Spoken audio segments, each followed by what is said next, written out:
Okay, folks, tuning in today, this week ahead, starting tomorrow, April 1st, well, it could bring some really big shifts. And for some of you, maybe even some financial surprises. Yeah, and I know we've been hearing from so many of you with tons of questions about what exactly is going to happen with your benefits this week. Exactly. So we dove deep into everything that was discussed in a recent live stream, really went through it. So many questions were addressed there, really, and we're going to try to clarify things. Yeah, I mean, there's a lot going on from scheduled payments to just all the stuff happening in the economy right now. Right, right.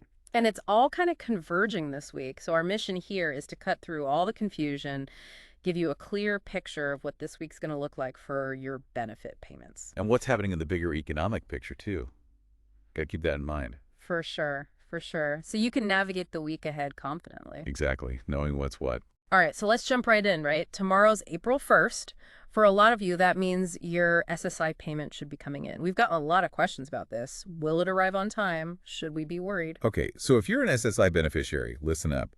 You can expect your payment to arrive on Tuesday, April 1st, right on schedule. Like clockwork. Like clockwork.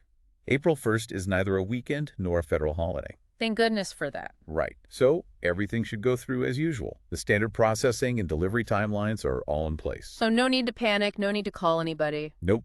If you're hearing things like you need to do something extra to receive your April 1st SSI payment, just ignore it. Not true. Everything's running as it should. All right, that's good to know.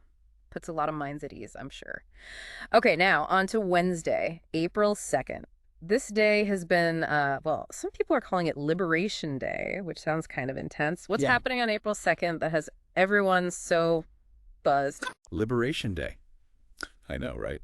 So April 2nd, it's the day these massive tariffs are supposed to go into effect.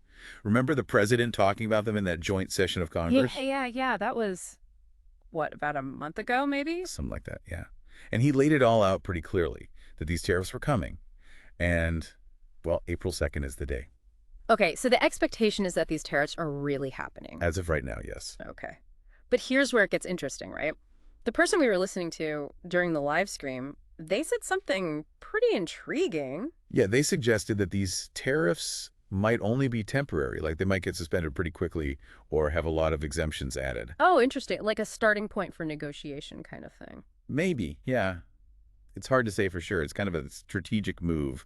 Right, a power play of some sort. And I'm guessing this has something to do with the stock market chatter we've been hearing. Yeah, it could be. I mean, we're not going to get too deep into market analysis here. No, that's another deep dive. Totally. But yeah, a lot of people are expecting some market reactions when these tariffs hit. Could be a wild ride, but we'll have to wait and see. Definitely a lot of unknowns there. But moving on, let's talk Thursday, April 3rd. More benefit payments scheduled for then. Yeah, but April 3rd is specifically for two groups of people. First, those who get what are called concurrent benefits, meaning they get SSI and another form of Social Security benefits at the same time. Got it. So if you're getting both SSI and another benefit? You'll get your payment on April 3rd. The second group is anyone who started receiving their Social Security benefits before May of 1997. Ah, okay.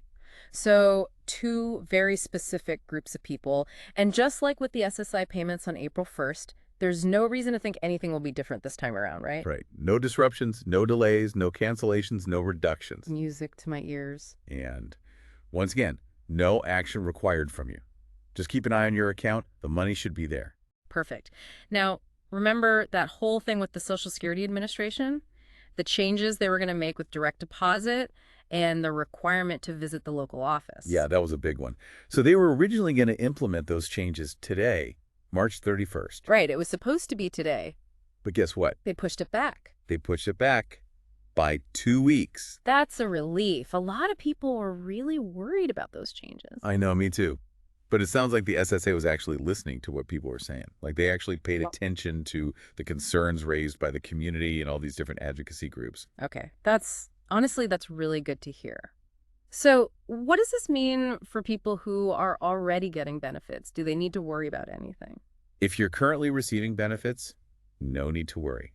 Just relax. The old rules are still in place for the next 2 weeks. The only thing you need to think about is if you're planning to change your direct deposit information anytime soon. Oh. Because when the new rules do take effect, you might have to go to the local office in person to verify your identity. So an extra step. Yeah, potentially.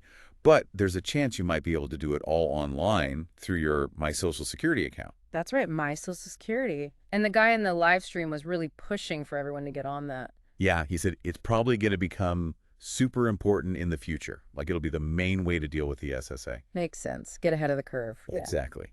And it lets you see all your benefit info, your earnings record. Might as well set it up now, make things easier down the road. Yeah, good call. Okay, so switching gears a bit here. This one's kind of out of left field. Elon Musk and Doge and more Social Security. This got a lot of people scratching their heads. What's the deal with that? So Elon Musk said that because of all the work they're doing with Doge, people who get Social Security might end up getting more money. More money, Yeah. like an actual increase in their benefits. Yeah, maybe. But that's the thing. He was super vague about it. Nobody really knows what more actually means. That's what's so frustrating, right? Like, is it a straight up raise? Is it something to do with making the system more efficient so there's more money to go around? Nobody knows. Right. Total ambiguity. The guy in the live stream, he even mentioned that he wrote an open letter to Elon Musk a while back, Oh, yeah, I remember that. where he suggested this whole tiered system for distributing any savings that come from Doge. Yeah. Like some people would get an extra $300 a month, others $200, and so on. Based on their income level. Exactly. But, of course, this is all just hypothetical. There's nothing official, no plan in place, nothing. Just a lot of speculation. Exactly. So, yeah, Elon Musk got everyone talking. But as far as concrete changes to Social Security, nothing to report yet. We'll have to stay tuned. Always something, right? All right, well, let's talk about Friday, April 4th. This is usually a big day for economic news. Big day, yeah. Friday, April 4th. That's when we get the latest jobs report. Also called the non-farm payroll report. Basically, it tells us how the job market did in March. Ah, okay. A monthly snapshot of what's happening with employment. So, what kind of stuff does this report actually tell us? Pretty much everything you'd want to know about the job market. How many jobs were created or lost, what the unemployment rate is looking like, how many people are actively working or searching for work, Right. and also what's happening with average hourly earnings. A lot of important info packed into one report. And this time around, it feels especially important given all the talk about federal worker layoffs. What do you think? Will we see that reflected in the report? Oh, absolutely. The guy in the live stream, he was pretty adamant about that. He said those layoffs will definitely show up in the March jobs report, or at least in the one for April. So we might see the unemployment rate tick up because of that. It's very likely. You see, the unemployment rate is based on a bunch of different surveys, including one that asks people directly about their employment status. And as he pointed out, some of those layoffs happen kind of mid-March. So they might not be fully reflected in the April 4th report. Right. But their impact will definitely be felt soon. Last month we saw 151,000 new jobs created. It'll be interesting to see how that number changes this time around. Yeah, a lot to watch there. Now let's talk about the elephant in the room, the possibility of a recession, and what that could mean for interest rates. This is where things get really interesting and a little scary, to be honest. So the guy in the live stream, he had this theory. It's a controversial one for sure. He thinks that maybe, just maybe, there's a plan in place to kind of nudge the economy towards a recession. Intentionally, like on purpose. Yeah. And the reason for that, he thinks, is to force the Federal Reserve to lower interest rates. Okay, I'm following. Lower interest rates are generally good for the economy. Right? In theory, yes. Because when interest rates are lower, it's cheaper for businesses and people to borrow money. That can lead to more investment, more spending, and ultimately economic growth. And, the current administration has been pretty vocal about wanting lower interest rates. Right. So his argument is that a little bit of a recession, a controlled one, might be just what's needed to get the Fed to act. Because historically, when there's a recession, the Fed steps in and lowers rates to try and boost the economy. Exactly. So it's like a calculated risk. A little pain now for a bigger gain later. And then he brought up stimulus measures, like the idea that a recession might actually lead to more government assistance. Right, because that's what's happened in the past. Remember the CARES Act Yeah. and all those other programs that help people out during the pandemic? Well, those were responses to a recession. Right. So in a way, a recession could actually be good for some people. It's a weird thought, but yeah, potentially. Like if it leads to lower prices, especially for housing, lower mortgage rates, and maybe even another round of stimulus checks. Well, I guess that's one way to look at it, silver lining and all that. Exactly. Right. Now, I'm not saying a recession is definitely coming based on Friday's report or anything, Of course not. but there are a lot of signs pointing in that direction. And if it does happen, well, it might not be all bad. Oh, okay. Well, that's something to think about. Now, before we wrap up, we really need to talk about all the misinformation that's been going around about Social Security. Some of this stuff is just outrageous. It's ridiculous. I mean, Mm. I get why people are worried, but some of the things I've seen, especially from mainstream media, it's like they're intentionally trying to mislead people. What kind of stuff are you talking about? Like, I saw a headline saying that Doge was going to cut or even cancel Social Security. What? That's completely I false. know, but people see these headlines and they freak out. Rightfully so.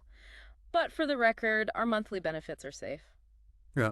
Nothing's changing. Exactly. Nothing has changed. Yeah. Elon Musk does not have the power to just shut down Social Security. That would take an act of Congress. And that's not happening. Very unlikely.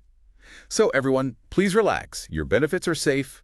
They will arrive on schedule. Which is when, again, just to remind everyone. April 1st, 3rd, 9th, 16th, and 23rd. Same as always. Perfect. All right, so let's do a quick recap of this potentially wild week ahead. April 1st, SSI payments on track. Check. April 2nd, watch out for those tariffs. And any surprises that come with them. April 3rd, payments for concurrent beneficiaries and folks who started receiving benefits before May 1997 are good to go. No problems there. SSA changes are delayed by 2 weeks, so breathe easy for now. That's a win. Elon Musk and Doge, still a big question mark. Lots of speculation, but no concrete details yet. And lastly, the jobs report on April 4th. That's going to be a big one. Could give us some clues about a potential recession. And what that might mean for interest rates and everything else. Right. But most importantly, no matter what you're hearing out there, your Social Security benefits are not being cut or eliminated. That's the bottom line. Don't let anyone tell you otherwise. All right, well, that was a lot. This week could be a roller coaster, folks. Yeah, but we're all in this together, right? Yeah. Stay informed, stay vigilant. Absolutely. And keep those questions coming. We're here to help you make sense of it all. Now, as we head into this week of potential economic twists and turns, it makes you wonder. What unexpected ways might these events impact your own personal finances in the weeks and months ahead? It's something to think about, for sure. Thanks for joining us for another deep dive. See you next time.